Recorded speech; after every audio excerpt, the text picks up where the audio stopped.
বনি ইসরায়েলের যুগে এক নারী ছিল, অসাধারণ সুন্দরী। রূপে ছিল এমন আকর্ষণ যে তাকাবে চোখ ফেরানো তার কঠিন হয়ে যাবে। কিন্তু এই রূপ ছিল তার জীবনের অভিশাপ। সে ছিল এক পতিতা। সে ঘোষণা করে রেখেছিল 100 দিনারের কমে কোনো পুরুষ তার কাছে আসতে পারবে না। শহরের ধনী প্রভাবশালী লোকেরা তার দরজায় আসত। টাকার পাহাড় জমেছিল তার ঘরে। একই শহরে থাকতেন এক যুবক, নাম আবেদ। সে দিনরাত ইবাদতে মশগুল থাকত। রাত কাটত নামাজে, দিন কাটত হালাল পরিশ্রমে। মানুষ তাকে সম্মান করত, কিন্তু সে অন্যদের মতো সাধারণ মানুষ ছিল। তারও ছিল নফস।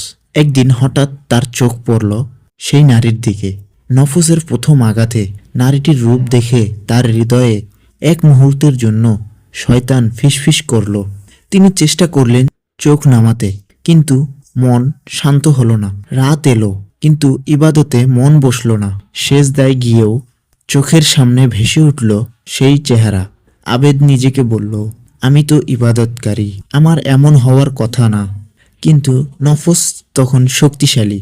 অবশেষে তিনি সিদ্ধান্ত নিলেন 100 দিনার সংগ্রহ করে একবার তাকে পাবে, তারপর আর কখনো এই ফিতনায় পড়বে না। কিন্তু আবেদের এই সিদ্ধান্ত ছিল ভুল। আল্লাহ তখনও তাকে ছেড়ে দেননি। তিনি কঠোর পরিশ্রম শুরু করলেন। রোদে কাজ, কঠোর কষ্টর শ্রম, রাত দিন খাটা, মাসের পর মাস। অবশেষে তিনি 100 দিনার জমাতে সক্ষম হলো। আবেদ সেই নারীর দরজায় গেল। নারীটি টাকা দেখে অবাক হলো, কেননা 100 দিনার অনেক বেশি মূল্য, যা কেবল ধনী লোকের পক্ষে দেওয়া সম্ভব। সে তাকে ঘরে ঢুকতে দিল। ভিতরে ছিল সোনার পালঙ্ক, সুগন্ধি, সাজগোজে মোড়া পরিবেশ। নারীটি বলল, এসো বসো। যখন আবেদ পাপের একদম কাছাকাছি, ঠিক সেই মুহূর্তে হঠাৎ তার হৃদয়ে একটি চিন্তা বজ্রপাতের মতো আঘাত করল।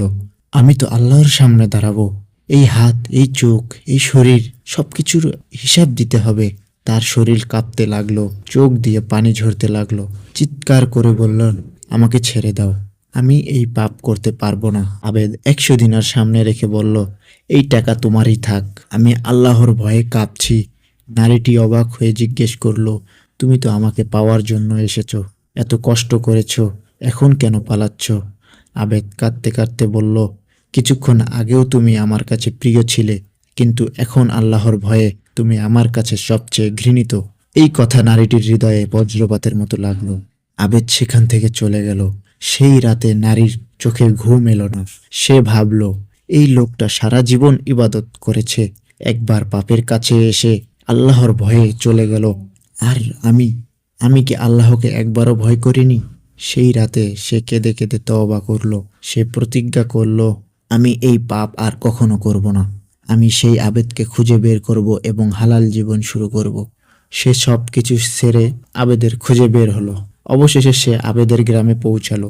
যখন আবেদ শুনল সেই নারী এসেছে, আবেদ ভয়, অনুশোচনা ও আল্লাহভীতি সব একসাথে তার উপর নেমে এলো। তিনি এমন এক চিৎকার দিলেন যে চিৎকারের সাথে সাথেই তার ইন্তেকাল হয়ে গেল। নারীটি ভেঙে পড়ল। সে জিজ্ঞেস করলো, তার কি কোনো ভাই আছে? লোকেরা বলল, একজন গরিব ভাই আছে। নারীটি বলল, আমি তাকে বিয়ে করব। নারীটি সেই গরিব ভাইকে বিয়ে করলো। তারা হালাল জীবনে প্রবেশ করলো। আল্লাহ তাদের এমন বরকত দিলেন, 7 জন নেককার পুত্র সন্তান। সবাই বনি ইসরায়েলের যুগে বুজুর্গ হিসাবে পরিচিত হলেন। এক মুহূর্তের আল্লাহভীতি জীবন বদলে দেয়।